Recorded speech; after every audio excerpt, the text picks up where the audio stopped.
Hello students, हम लोग study करते हैं inductors in AC circuit an inductor in AC circuit.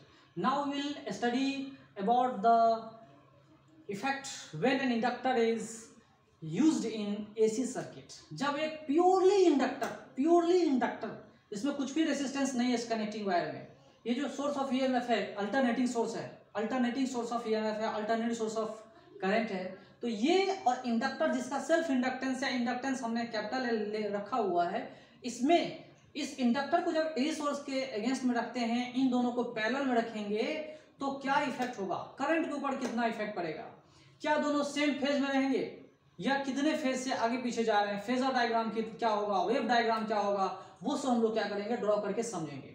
ठीक है, चलिए हम सब अब स्टार्ट करते हैं। आप सभी का स्वागत है इस वीडियो में, और अच्छे से इस चीज को हम लोग समझते हैं कि इंडक्टर जब एसी सोर्स में रखेंगे तो क्या कहानी होगी। इंडक्टर के बारे में आप जानते होंगे, कॉइल होती है, सोलेनॉइड होती है।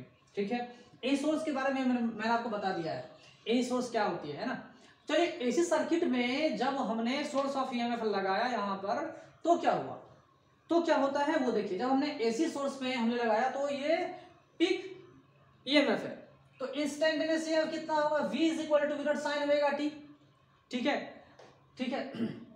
तो यहाँ देखिए इंडक्टर है, एसी सोर्स के हमने अगेंस्ट में लगाया, तो अब देखिए जब ये पॉजिटिव टर्मिनल बनेगा हाफ साइकिल में और ये निगेटिव टर्मिनल बनेगा, तो करंट इधर जाना चाहेगा और इंड्यूस्ड ईएमएफ उसको अपोज करना चाहेगा। ये इंड्यूस्ड ईएमएफ क्या करेगा, उसको अपोज करना चाहेगा। ठीक है, तो अगर मैंने क्लोज सर्किट लिया, अगर हमने क्लोज सर्किट लिया तो कहानी क्या होगी, तो इनके अक्रॉस जो इंड्यूस्ड ईएमएफ होगी वो कितनी होगी, तो V क्लोज सर्किट अगर हम लेते हैं, क्लोज सर्किट लेते हैं तो क्या होगा, माइनस L di/dt, यही तो है। This is equal to 0।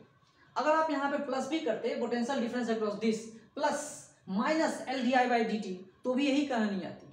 तो अगर हमने इस टर्म को इधर कर दिया, जीरो को हटा दिया, तो क्या गलत कर दिया, ठीक ही तो है। तो V is equal to what, V is equal to what, क्या है, V is equal to V nought sine omega t, हमने इस तरह से लिखा। तो इधर हम क्या करेंगे, L इंटू डी आई लिखते हैं, फिर यहाँ पर इंटीग्रेट करेंगे V nought sine omega T into D T, ये हमने इंटीग्रेशन लगाते हैं। ठीक है, ये टाइम का फंक्शन है, हमने इंटीग्रेशन dt से लगाया, यहाँ पे करंट का फंक्शन है। तो जब करंट ग्रो कर रही थी, ठीक है, करंट ग्रो कर रही थी, तो यहाँ पे इंटीग्रेशन लगाओ। L अगर कांस्टेंट मान लेते हैं, 0 से लेकर I करंट तक की हम बात करेंगे, यहाँ पे 0 से लेकर I करंट की बात करेंगे, और इस पूरे फंक्शन को हम लोग इंटीग्रेट करेंगे, जोड़ेंगे, जानेंगे जोड़ करके। तो ये पूरा जोड़ने के बाद 0 से टाइम t तक आएगा। ठीक है, तो 0 से टाइम t तक आएगा तो कितना आएगा, तो जब हम लोग इंटीग्रेशन लगाएंगे तो ये आ जाएगा L into I, this is equal to क्या, V नोट, और यहाँ पे अगर साइन को इंटीग्रेट करते हैं तो क्या आता है, minus cos omega t by omega. ठीक है, तो current is equal to what, L को हम नीचे ले आएंगे, ओमेगा इंटू L, करंट आ गया। ठीक है, कॉस फंक्शन में आ रहा है, ये माइनस कॉस फंक्शन में आ रहा है, इसको और सजाते हैं, करंट को हम लोग और सजाते हैं, तो क्या लिख सकते हैं, omega naught V not by omega into L, एक ऐसा टर्म बना देंगे, और यहाँ पे साइन के ही टर्म में लिखेंगे sign omega T minus pi by 2। ठीक है, तो कोई अन्याय नहीं होगी, ये न्याय संगत बातें। ठीक है, इंटीग्रेशन लगाया, क्योंकि समझ में नहीं आया तो उसको डिफरेंशिएट कर दो। ठीक है, डिफरेंशिएट करेंगे तो वही चीज आएगी। तो इंस्टेंटेनियस करंट हमने बताया, तो ये जो आपको आया ना V not by omega into L, ये पिक करंट है। ये क्या है भाई, तो ये है आपका पिक करंट, ये क्या है, पिक करंट। ठीक है, तो पिक करंट ये है। अब देखिए करंट और वोल्टेज की बात करते हैं। जो सोर्स ऑफ ईएमएफ था, वो सोर्स ऑफ ईएमएफ का फ्रीक्वेंसी और करंट की फ्रीक्वेंसी दोनों की सेम है। सोर्स ऑफ ईएमएफ और सोर्स ऑफ ईएमएफ, उसकी फ्रीक्वेंसी और करंट की फ्रीक्वेंसी सेम, चाहे एंगुलर हो या कोई भी फ्रीक्वेंसी हो, दोनों का फ्रीक्वेंसी क्या है, सेम है। लेकिन दोनों को साइन कर्व में अगर हमने ड्रॉ किया तो आपको दिख रहा है कि करंट जो है π/2 से पीछे चल रहा है। क्या चल रहा है? π/2 से पीछे चल रहा है, माइनस में लिखा हुआ है, मतलब वोल्टेज जो है वो करंट से π/2 आगे है, π/2 से आगे, सॉरी करंट से आगे है। यही तो है कहने का मतलब, और भी तो कुछ नहीं है। ये अगर इससे पीछे है मतलब ये आगे, voltage is ahead of current. Okay, तो यहाँ पर वोल्टेज क्या है? करंट से आगे है। उसी को हम लोग वेव डायग्राम और फेजर डायग्राम समझाते हैं आपको। चलिए देखिए, यहाँ पे पहले हम लोग वेव डायग्राम को समझते हैं। V versus omega T, V versus omega T एक साइन का कर देगा, जो हमने सिंपल वे में यहाँ पे ड्रॉ किया था। When t is equal to 0, EMF is equal to 0, तो यहाँ पे ये वाला कर्व जो है ना, ये जो कर्व आपको दिख रहा है, यही कर्व जो है आपको क्या बता रहा है? V की बात बता रहा है। और V इज इक्वल टू क्या लिखा? V0 साइन ओमेगा टी, जो साइन का कर्व है। ठीक है, When t is equal to 0, I is equal to negative value आ रहा है, तो यहाँ जो ये कर्व आप देख रहे हो, ये करंट की वैल्यू दे रहा है, करंट की वैल्यू दे रहा है। यहाँ पर मैक्सिमम करंट है, time t equal to maximum current. फिर देखिए, जब इसकी मैक्सिमम तब इसकी मिनिमम। ठीक है, जब वोल्टेज मैक्सिमम, जब वोल्टेज की पीक वैल्यू तो करंट की मिनिमम वैल्यू, जब करंट की मैक्सिमम वैल्यू तो वोल्टेज की जीरो वैल्यू। तो इस तरह से π/2 फेज डिफरेंस से अगर दो चीजें मूव कर रही है, आगे पीछे मूव करेगी, तो एक का मैक्सिमम दूसरे का मिनिमम एक ही टाइम पे, एक टाइम पर। समझ में आ रहा? आगे पीछे करे तो भी और आगे पीछे करेगा तो। देखिए यहाँ पीछे, current is back off, current lags the voltage by phase angle π/2। दोनों के पीछे फेज डिफरेंस कितना है? π/2। तो ये वेव डायग्राम हमने ड्रॉ किया है। यहाँ देखिए, ये करंट की मैक्सिमम तो वोल्टेज मिनिमम, यहाँ देखिए करंट मैक्सिमम तो वोल्टेज मिनिमम। यही तो ग्राफ है, यही तो ग्राफ का नेचर है। वेव डायग्राम्स हमने इसको रिप्रेजेंटेशन किया है। ठीक है, साइन का कर्व ड्रॉ किया है हमने, तो साइन ओमेगा t माइनस π/2 ये कर्व ग्राफ है। तो I0 की वैल्यू तो हमने लिख ही दिया है, I0 की value equal to omega nought by V0 by omega into L। ठीक है, उसको भी समझेंगे। यहाँ देखिए VL की बात करते हैं और IL दिया हुआ है, और ये क्या है? VL है, और ये क्या है? IL है। तो इस सर्किट में आपको क्या दिख रहा है? ये करंट, यहाँ देखिए, इन दोनों के बीच में एंगल कितना है, यहाँ इन दोनों के बीच में फेज कितना है? π/2। ठीक है, तो अगर हम इस तरह से घूम रहे हैं, एंटी क्लॉकवाइज सेंस में घूम रहे हैं, अगर हम एंटी क्लॉकवाइज सेंस में घूमेंगे तो करंट से वोल्टेज आगे, करंट से वोल्टेज आगे कितना आगे है, तो कितना फेज से आगे है, एंगल बताएगा, एंगल बताएगा यहाँ पर, क्योंकि साइन कर्व है, साइन कर्व है, एंगल बता देगा बहुत सारा चीज, एंगल बहुत सारा चीज बता देगा। तो फाई इज इक्वल टू π/2, π/2 से क्या है? वो करंट पीछे, किससे? वोल्टेज से, मतलब वोल्टेज आगे है करंट से, कितना है? तो π/2। ठीक है, इस बात को आप लोग समझिए। इतनी बात मैंने आपको बता दिया, फेजर डायग्राम है, वेव डायग्राम है। ठीक है, चलिए ये बातें समझ में आई। अब हम लोग समझते हैं पीक करंट।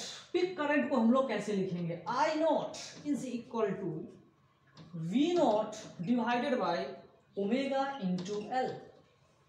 ठीक है, देखिए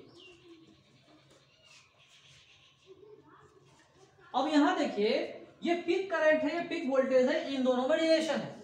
तो अब देखिए, अगर हमने वो बताया यहाँ पर कि ये V0 है, और अगर हमने XL इसको ले लिया, तो ये XL है क्या? ये एक्चुअली XL है क्या? Inductive reactance. ये XL क्या है भाई? ये XL क्या है? तो XL इज इंडक्टिव रिएक्टेंस। ये क्या है? Inductive reactance. Inductive reactance. Inductive reactance को कैसे आप लोग समझोगे? कैसे मैं आपको बताऊं inductive reactance? How will you define inductive reactance? कैसे हम लोग डिफाइन करेंगे? इंडक्टिव रिएक्टेंस का मतलब होता है opposition offered by an inductor to a AC source. Opposition offered by an inductor to an AC source is called inductive reactance। ये opposition है जो एक इंडक्टर AC सोर्स को ऑफर करता है, फ्री में ऑफर करता है जब उसके अक्रॉस लगता है। ठीक है, तो अपोजिशन ऑफर कर रहा है जिसको बोलते हैं XL। XL का मतलब XL जो है ओमेगा इंटू एल पे डिपेंड कर रहा है, जो नेक्स्ट वीडियो में आपको बताऊंगा अच्छे से कि XL जो है ओमेगा इंटू एल पे डायरेक्टली प्रोपोर्शनल है। इससे भी आप समझ सकते हो XL अगर ओमेगा इंटू एल पे डायरेक्टली प्रोपोर्शनल है, मतलब ये हुआ कि अगर हमने फ्रीक्वेंसी बढ़ाया, अगर हमने AC सोर्स का फ्रीक्वेंसी बढ़ाया तो क्या होगा, अगर हमने एंगुलर फ्रीक्वेंसी को बढ़ा दिया AC सोर्स का तो फिर क्या होगी, अगर हमने इंडक्टेंस कांस्टेंट रखा एंगुलर फ्रीक्वेंसी को बढ़ा दिया तो क्या होगा, उसका रिएक्टेंस भी बढ़ेगा। फ्रीक्वेंसी को बढ़ाया तो रिएक्टेंस भी बढ़ेगा। एक ऐसा सोर्स लाते हैं जो मान लो एक 50 हर्ट्ज वाला है और एक 60 हर्ट्ज वाला, अगर हमने AC सोर्स लाया तो 50 हर्ट्ज वाला जो AC सोर्स है ना वो कम रेजिस्टेंस ऑफर करेगा, और जो 50 हर्ट्ज वाला कम रेजिस्टेंस ऑफर करेगा, लेकिन 60 हर्ट्ज वाला, 70 हर्ट्ज वाला, 80 हर्ट्ज वाला जो 50 से ज्यादा है, 51 हर्ट्ज वाला, वो ज्यादा रेजिस्टेंस ऑफर करेगा। That resistance is called inductive reactance. Inductive resistance भी कह सकते हैं इसको, इंडक्टिव रिएक्टेंस भी कहते हैं इसको, ठीक है। तो उसको हम इंडक्टेंस ही बोलेंगे, बाद में देखेंगे उसको क्या, उसको इंपीडेंस होती है क्या होती है, उसको टर्म बाद में पढ़ेंगे। तो यहाँ पे इंडक्टिव रिएक्टेंस जो है वो किसके ऊपर डिपेंड कर रहा है, फ्रीक्वेंसी पे, AC सोर्स के फ्रीक्वेंसी पे डिपेंड करता है, बशर्ते उसका टर्म्स एंड कंडीशन अप्लाई है कि उस इंडक्टर का सेल्फ इंडक्टेंस और इंडक्टेंस कांस्टेंट रहनी चाहिए, इंडक्टर एक ही होना चाहिए। एक इंडक्टर बहुत सारे AC सोर्स, तो जिस AC सोर्स का एंगुलर फ्रीक्वेंसी ज्यादा उसकी इंडक्टिव रिएक्टेंस भी ज्यादा, जिस AC सोर्स का इंडक्टिव रिएक्टेंस कम उसका क्या, इंडक्टिव रिएक्टेंस भी कम, ठीक है। इस बात को समझिए। दूसरी चीज समझ सकते हैं L, अगर हमने एंगुलर फ्रीक्वेंसी कांस्टेंट रखा, एक जनरल जनरेटर रखा, जनरेटर अब चेंज नहीं कर रहे हैं, जेनसेट नहीं चेंज कर रहे हैं, उसकी एंगुलर फ्रीक्वेंसी में सेम कर दिया, तो इंडक्टिव रिएक्टेंस जो है directly proportional to self reactance of the inductor. तो इंडक्टर का रिएक्टेंस कितना है अब उसके ऊपर डिपेंड करेगा। ओमेगा मान लो 50 हर्ट्ज है, इंडिया कांस्टेंट हमने रख दिया, चेंज नहीं कर रहे हैं, ठीक है। अब हम क्या करते हैं, इंडक्टेंस की वैल्यू चेंज करते हैं, 4 Henry, 6 Henry, 7 Henry, 8 Henry, 9 Henry, तो 4, 5, 6, तो सबसे कम रिएक्टेंस कौन ऑफर करेगा, 4 हेनरी वाला। उससे ज्यादा रिएक्टेंस कौन ऑफर करेगा, 5। उससे ज्यादा कौन, 6, 7, 8, 9। डायरेक्टली प्रोपोर्शनल है भाई, देख लो, डायरेक्टली प्रोपोर्शनल है, क्योंकि स्ट्रेट लाइन ग्राफ होगी, ठीक है। उसको हम लोग और स्टडी करेंगे नेक्स्ट वीडियो में, ओके।